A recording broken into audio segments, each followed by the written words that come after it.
Hello guys, welcome to another lesson with Rivera Fine Art Studios. Today what I wanted to talk about is how we can create a colored pencil drawing using an underlayer of regular graphite pencil. And this is something that I'll often do when I'm working on portraits because I don't want the colors to be too strong or have a high saturation. I want them to be a little bit more tonal, as we see in this photograph right here. Looking at a lot of what's happening in this area, I do see some gray there. And when I work with this technique where I am creating my values first with just regular pencil, I'm going to eventually lay color over this, but I'm going to do it in such a way where I'm going to let some of that pencil show through. So this is actually the beginning stages of a drawing that I'm doing for one of my online colored pencil portrait classes. And I will show a time-lapse video of the footage from that class within the next few weeks. But I just wanted to take a moment to talk about this technique. I offer many of these classes online through Zoom, and I also have an online school which has pre-recorded classes, and the website for that is www.riverafineartstudios.thinkific.com. I will also post a link in the description below. I will be putting a colored pencil portrait class on that site soon, but today I just wanted to provide a quick little technical note on this technique and how you can really create more subtlety and essentially more realistic color when you use an underlayer of pencil. So just to show you an example, I'm going to do a drawing where I use just the regular colored pencil first with nothing underneath, and then I'm going to draw the same thing using a layer of pencil, and then I'm going to lay the colored pencil on top. So let's say, for example, I wanted to draw an orange ball. I've chosen an orange colored pencil, and I could go ahead and do this drawing using just the pencil. And if I am looking at any type of a three-dimensional form, one way to describe that is with a light source. So a portion of this will be light, and then the other portion will fall into shadow. Now I could just shade this using the pencil, the colored pencil, just with the straight color, and create a slightly darker variation. So in the light portion, I could use the same color and start to create a little bit of a transition. And essentially, I'm just changing the pressure to create a transition into the light. And I can get a really nice gradation of color here. But what it is lacking is depth. This is just a single color, and I'm just creating lighter and darker variations of this color with the same pencil by varying my pressure. The next technique that I'm going to show you utilizes the gray tones to create optical color and essentially is going to give much more depth to the drawing.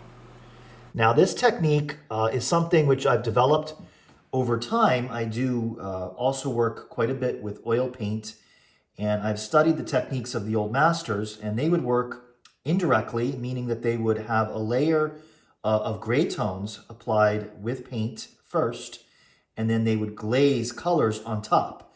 So essentially, I'm going to be doing the same thing using the pencil and the colored pencil. So let's take the same example of the sphere, and now I'm going to draw it out with pencil. And this is just a regular 2B pencil that I'm going to use. And I'm going to shade it fairly lightly just to indicate where my shadow is going to be. This is just a very general application of value tone. And I'm going to simply apply it with my pencil, laying it in and trying to shoot for about the same value that I have there. So relatively light, probably between a light and a mid-tone. And I'm going to just go ahead and shade it in pencil. So one thing that I want to be careful of here is that I don't push my gray too dark. If I push it too dark, then any color that I lay over top of that is going to just look a little bit too dull. So I'm very conscious not to make that too dark, but I do want to just smooth it out a little bit. So I'm going to take a small chisel blender and I'm just going to lightly rub that over top of the pencil. The pencil will also blend a little bit easier than the colored pencil, so I can create a very smooth base, which I can then start laying my colored pencil on top of. Okay, so now let's say that I want to add some color to this. I can go right back over top of this using the same colored pencil.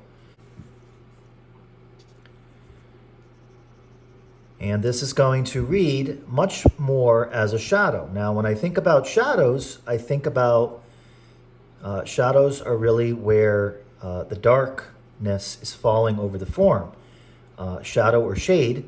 So the color typically is not going to be a really high saturated color.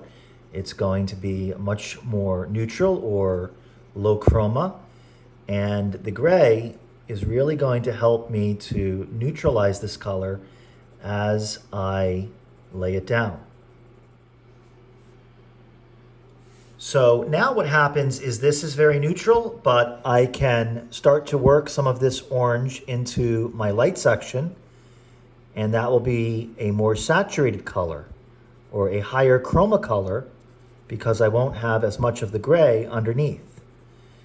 And this will really, really help to give depth and dimension to my form.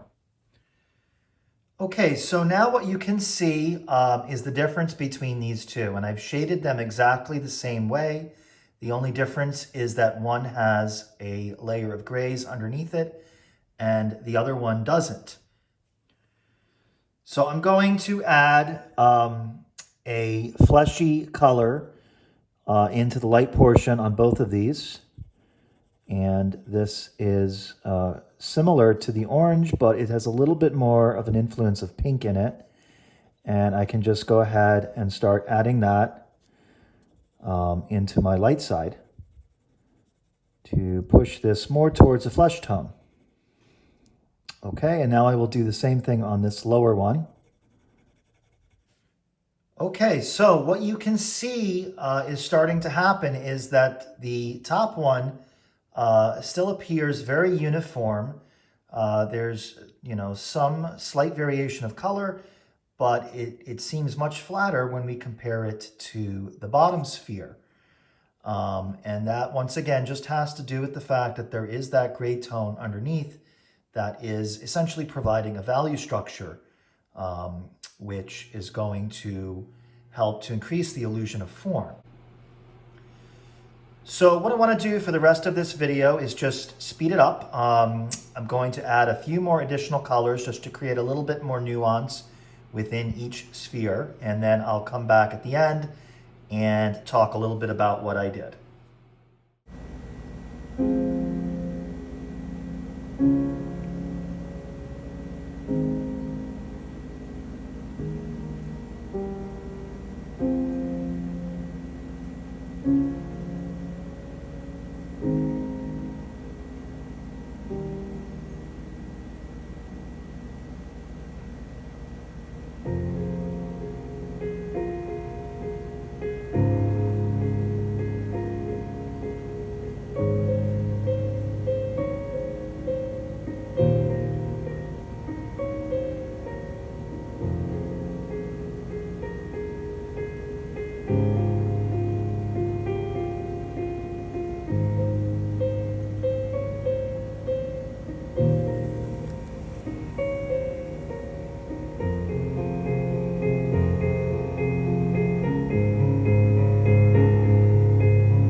Okay, so here you can see the two finished spheres. And I used exactly the same colors in each one, layered them in pretty much the same way. But what we can see happening in the top sphere is it has a nice, strong sense of color, but what's happening is I'm really not getting the depth. So as I continued to push the shadow darker with additional colors, I'm just getting a stronger color. I'm not really getting a good sense of the darkness.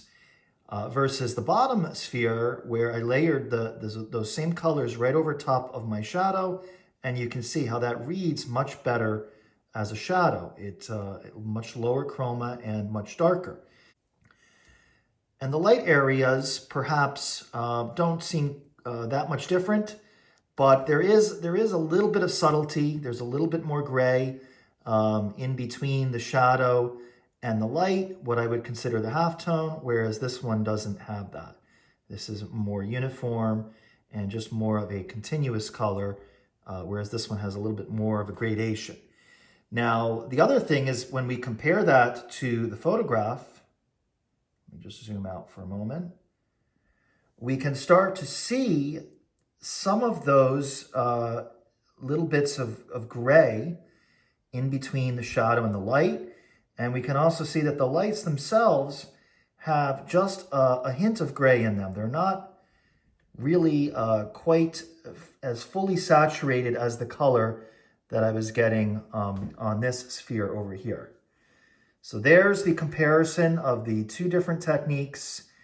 And I believe that the one on the bottom has a lot more dimension and a lot more depth, especially when you see those two side by side.